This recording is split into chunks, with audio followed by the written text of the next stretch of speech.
Thank you very much, Vice President Pence, for helping. Where's our Vice President? Great job. Great job. To restore American leadership in space.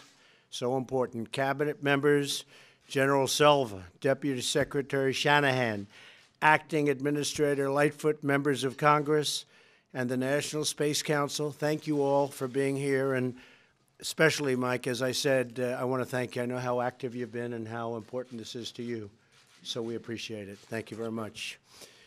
We also welcome astronauts Christine Koch and Peggy Whitson. Christina, thank you. Peggy, thank you very much. Peggy recently returned from the International Space Station and has now spent an incredible 665 days in space. You'll have to explain that. That sounds tough. More than any other American, more than any woman ever. Finally, we're honored to be joined by Apollo astronaut Jack Schmitt. Exactly 45 years ago, almost to the minute, Jack became one of the last Americans to land on the moon.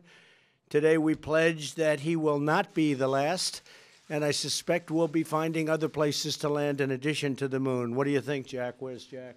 What do you think, Jack?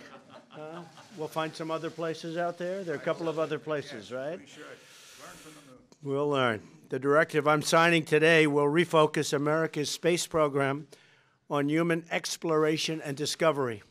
It marks an important step in returning American astronauts to the moon for the first time since 1972 for long-term exploration and use. This time, we will not only plant our flag and leave our footprint, we will establish a foundation for an eventual mission to Mars and perhaps someday to many worlds beyond. This directive will ensure America's space program once again leads and inspires all of humanity. The pioneer spirit has always defined America, and we're picking that up in many other fields. I think you see that. I think it's obvious. All you have to do is look at what's happening with the markets and all of the great things that are happening. We're leading in many different fields again, and it'll get more and more obvious as you go along. After braving the vast unknown and discovering the new world, our forefathers did not only merely sail home and, in some cases, never to return. They stayed, they explored, they built, they guided, and through that pioneering spirit, they imagined all of the possibilities that few dared to dream.